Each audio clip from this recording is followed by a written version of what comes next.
everyone. Thank you for coming. My name is Sarah Adams. I'm a freshman at East High School. I'm also a member of Youth Advocacy Committee. And I started this fight for the foundation aid and just equity in schools back in December of 2019 when we were literally losing teachers in the middle of the school year.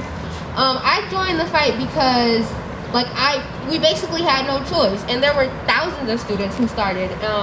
And I think it's amazing that youth had that opportunity to come forward and uplift their voices, but it should never got to that situation where we were losing teachers in the middle of the school year. It should have never been that serious, and it shouldn't have taken something like that for us to get our money coming in and to get our foundation aid.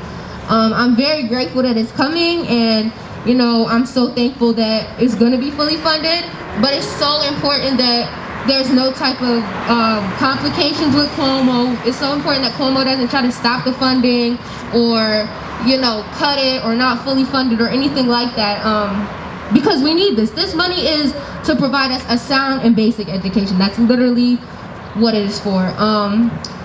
So there's $84 million coming in foundation aid and about $220 million coming in the stimulus package. And we know that a lot of it has to go towards filling the deficit, but there will still be more than enough money coming in to fund the students' demands. There will be somewhere between $25 and $100 million. For me, one of the most important things is definitely broadening the class opportunity and the class selection, because if you look at the district's course catalog, it looks good, and it looks like there's, a bunch of classes that students have access to and tons of opportunity. But the truth is, if you talk to a student and ask them, does your class schedule engage you? Do you feel like you have access to classes that you actually want to take?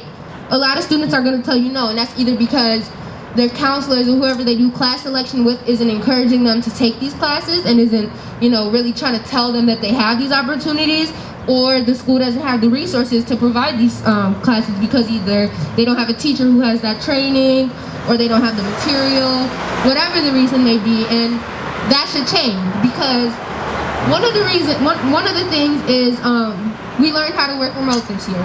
So there's no reason that if there's a class where a teacher at 58 is trained to teach, if there's like a dual credit class where a teacher at 58 is trained to teach, that students at Douglas can't zoom in and take that class too.